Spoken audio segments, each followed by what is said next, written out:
નમસ્કાર, હું દીપલ. આપ જોઈ રહ્યા છો ગાંધીનગરની સૌપ્રથમ web news channel live Gandhinagar. તો આવો નિહાળીએ આજનું જીવતું ધબકતું ગાંધીનગર લાઈવ ગાંધીનગરની. ओम शांति। कुछ ही दिनों में हम 2024 को विदाई देंगे और 2025 को बहुत बधाइयों से, दुआओं से आह्वान करेंगे। हर एक 2025 के पहले कुछ दिनों में एक दूसरे को मुबारक देता है, एक दूसरे को चाहे मैसेज से चाहे मिलकर खुशी की, सेहत की और हर तरफ से प्राप्तियों की दुआएं हम एक दूसरे को देते हैं। इस बार सबको दुआएं देने से पहले सबसे पहले अपने आप को दुआ देते हैं कि हम इस साल में ऐसा क्या करेंगे कि जिसमें सचमुच ये साल पिछले साल से ज़्यादा खुश, पिछले साल से ज़्यादा स्वस्थ, पिछले साल से ज़्यादा संपन्न, घनिष्ठ और प्रकृति सर्वप्रधान, इसके लिए हम क्या करेंगे। ये दुआ हमें खुद को देनी है, क्योंकि दुआएं हम सबको देते हैं, लेकिन फिर भी अगर हम पीछे मुड़कर देखें तो क्या 2024 सचमुच में एक बहुत हेल्दी ईयर था, एक बहुत हैप्पी ईयर था? तो नहीं, तनाव बढ़ता गया। इस साल तो डिप्रेशन और एंजाइटी बहुत बढ़ गया। इस साल बीमारियां भी किसी कारणवश बहुत ज़्यादा बढ़ गई, जबकि हम सब एक दूसरे का, खुद का बहुत ध्यान रखते हैं, फिर भी बीमारियां बढ़ गई। तो कहीं कुछ एक क्वेश्चन मार्क है कि ये सब क्यों होता है।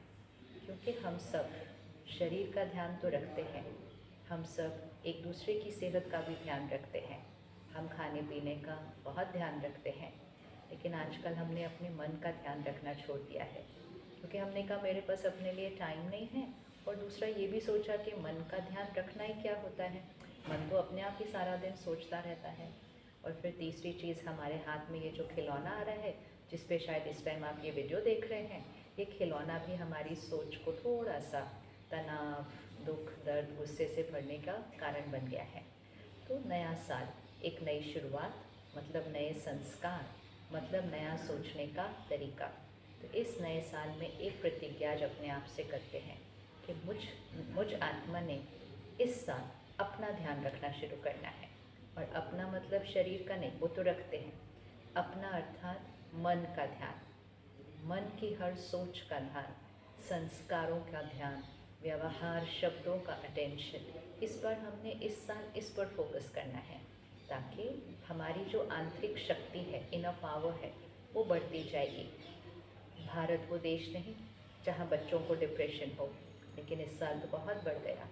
इस साल बहुत बच्चों ने और बड़ों ने भी न जीने का फैसला किया।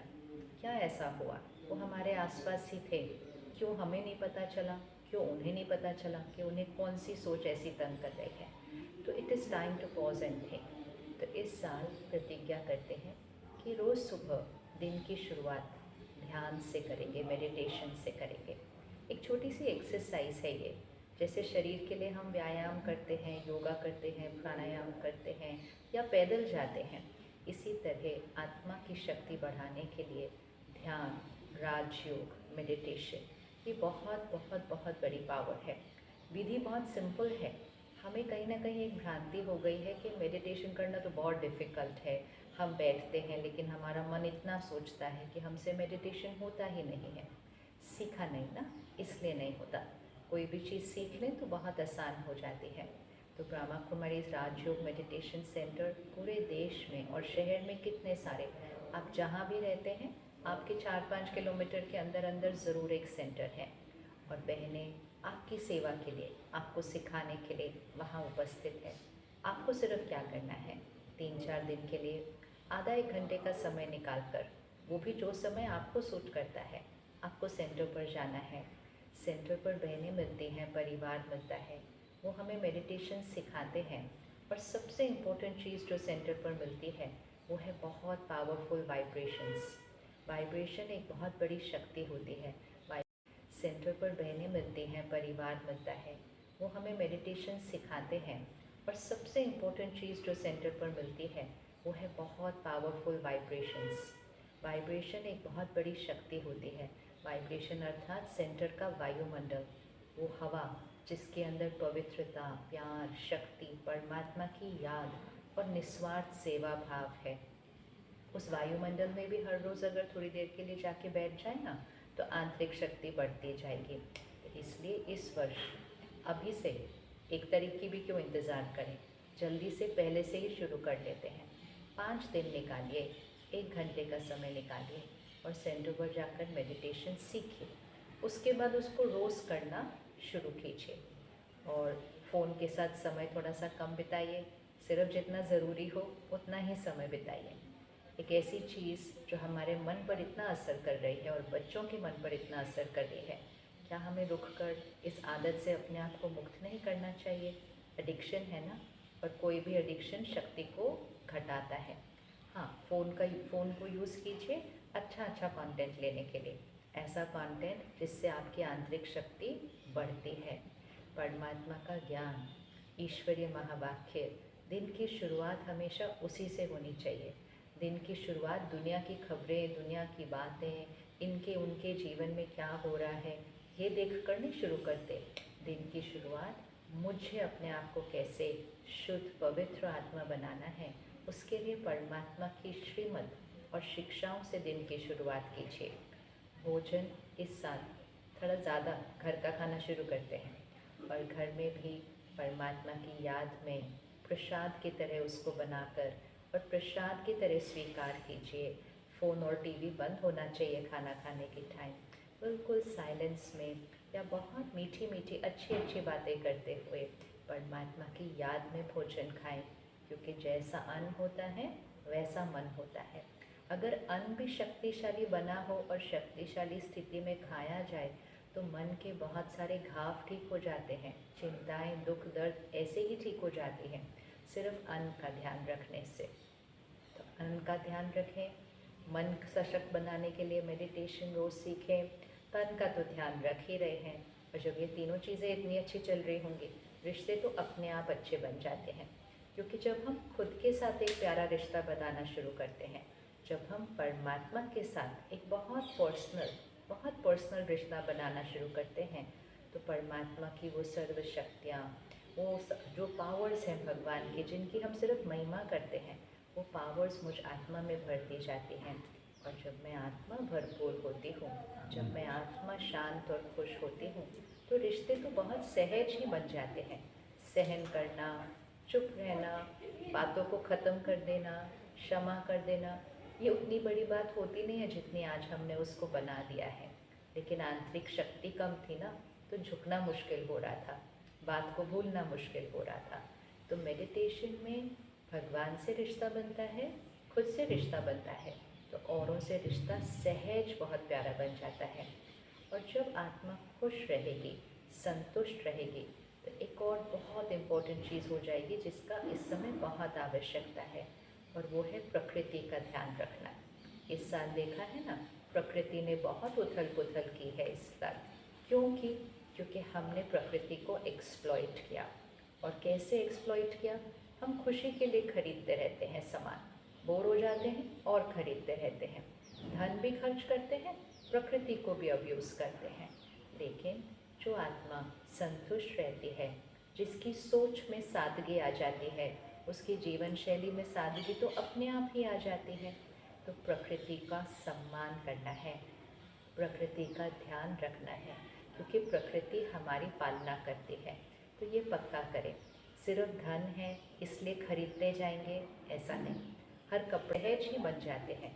सहन करना, चुप रहना, बातों को ख़त्म कर देना, क्षमा कर देना, ये उतनी बड़ी बात होती नहीं है जितनी आज हमने उसको बना दिया है। लेकिन आंतरिक शक्ति कम थी ना, तो झुकना मुश्किल हो रहा था, बात को भूलना मुश्किल हो रहा था। तो मेडिटेशन में भगवान से रिश्ता बनता है, खुद से रिश्ता बनता है, तो औरों से रिश्ता सहज बहुत प्यारा बन जाता है।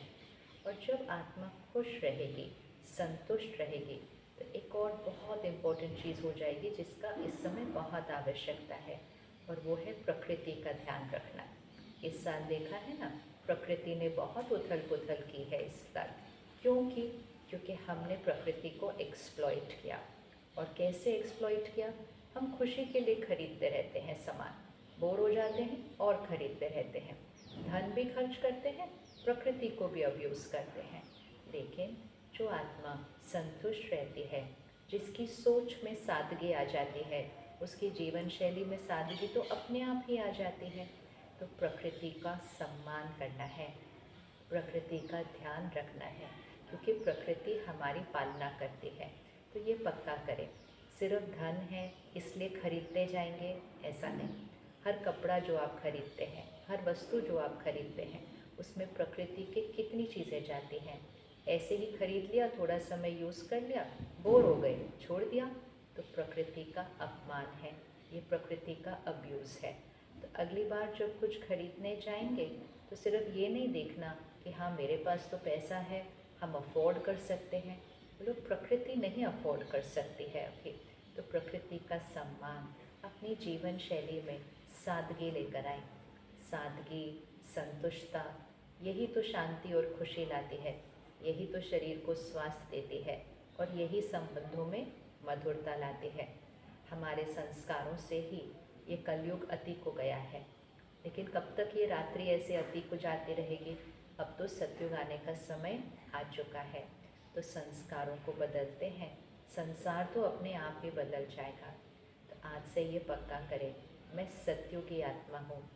दिव्यता, सबको देने का संस्कार, शांत रहकर बात करना, खुश रहना, ये नेचुरल बनने लगे तो सबसे पहले मन की स्थिति में सतयुग आएगा, फिर आपके घर में स्वर्ग आएगा, और जब ये होगा तो संसार में तो आना ही है, क्योंकि हमारे संस्कारों से ही संसार बनता है। तो इस साल ये सब कुछ करने के लिए सबसे फर्स्ट स्टेप राजयोग मेडिटेशन सीखना। तो कल ही, आज ही पक्का करें, सेंटर पर जाकर इस विधि को सीखें।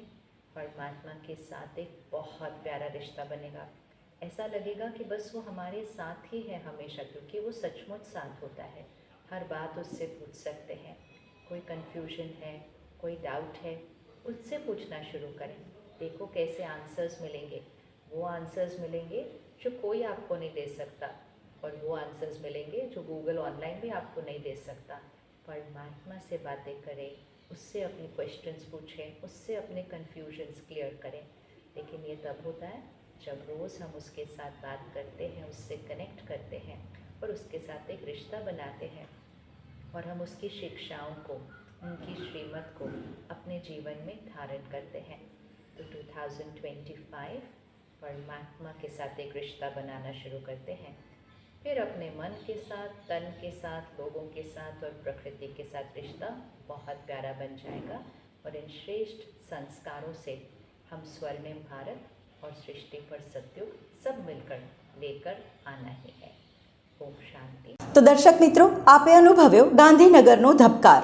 આપની આસપાસ બનતી આવી જ ઘટનાઓની જાણકારી અમારા સુધી પહોંચાડવા માટે સ્ક્રીન પર દર્શાવેલ નંબર પર વોટ્સએપ દ્વારા અથવા ઈમેલ આઈડી પર મેલ કરીને આપ અમારો સંપર્ક કરી શકો છો। ધન્યવાદ।